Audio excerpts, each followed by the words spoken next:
नहीं, सिर्फ बीजेपी से चुनाव नहीं लड़ा, जेकेएलएम से भी चुनाव लड़ा रही है। और जिस तरह की परिस्थितियां अब सामने आ रही और पुलिस के द्वारा जो कहानी गढ़ी जा रही है, उनकी बातों में जो विरोधाभास है, उसको लेकर भारतीय जनता पार्टी सवाल खड़े कर रही है कि इस मामले की गहराई से जांच होनी चाहिए और सीबीआई जांच करे। क्योंकि जो व्यक्ति मुख्य धारा में आने के लिए जिस तरह से अपने सेवा के प्रकल्प चला रखे थे, तो उस व्यक्ति को अगर आप मुख्य धारा में आने से रोकना चाहते हैं कि किसी को राजनीतिक खतरा महसूस होता हो, तो उसको ले जाकर जिस तरह से कहानी कही जा रही है कि वो उसने भागने की कोशिश की, जबकि पुलिस का कहना है कि हाथ में हथकड़ी लगी हुई थी, पैरों में बेड़ियां थी, तो कोई व्यक्ति इस हालात में कैसे भाग सकता है? तो स्वयं पुलिस अपने ही थ्योरी पर फंसती हुई नजर आ रही है। इसलिए हमारे नेता जो है राहुल गांधी जी ने सीबीआई जांच की मांग की है, सीआईडी पर भरोसा नहीं। स्वाभाविक रूप से जब आप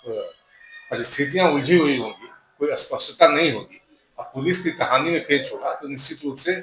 कोई भी व्यक्ति न्याय के लिए जब कोई दरवाजा खटखटाने की कोशिश करता है, तो एक विश्वसनीय संस्था है सीबीआई, जिस पर लोगों की भरोसा मैं समझता हूँ काफी समय से है। इसलिए परिजन भी मांग कर रहे हैं, राजनीतिक दल भारतीय जनता पार्टी भी मांग कर रही है कि सीबीआई की इंक्वायरी करा दिया जाए और सरकार को इसमें कोई परेशानी भी नहीं होनी चाहिए। अगर सरकार के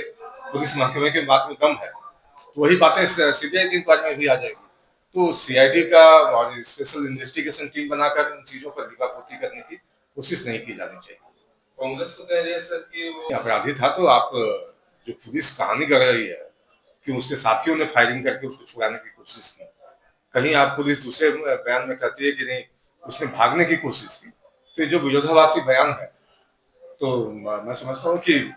लोगों को न्याय मिलना चाहिए। ठीक है, हो सकता है उसका पास्ट जो हो कोई आपराधिक चरित्र का रहा हो, लेकिन अभी हाल के दिनों में जिस तरह से मुख्य धारा में आकर उन्होंने एक अलग रास्ता चुनने की कोशिश की, तो कम से कम उनके परिजनों को भी लगा कि हाँ हमें न्याय मिला, इसलिए परिजन न्याय की मांग कर रहे हैं और सीबीआई इंक्वायरी की मांग कर रहे हैं। और कांग्रेस पार्टी का जहां तक प्रश्न है, कांग्रेस पार्टी इन चीजों में मैं समझता हूँ इतना ही सलाह देना चाहूंगा कि उलझे नहीं, क्योंकि उनके कार्यकाल में क्या कुछ हुआ दिल्ली में, नैना साहनी के मर्डर केस हो या फिर जिस तरह से जेसिका लाल का कांड हुआ, सुप्रीम कोर्ट में अंततः जाकर बात ये हुई कि नो वन किल्ड जेसिका। तो ये नहीं चाहते हैं भारतीय जनता पार्टी के लोग। भारतीय जनता पार्टी के लोग चाहते हैं कि उसकी हत्या हुई तो किन परिस्थितियों में हुई, अगर पुलिस का सच कह रही है तो पुलिस की सच्चाई के थ्योरी के पीछे क्या था।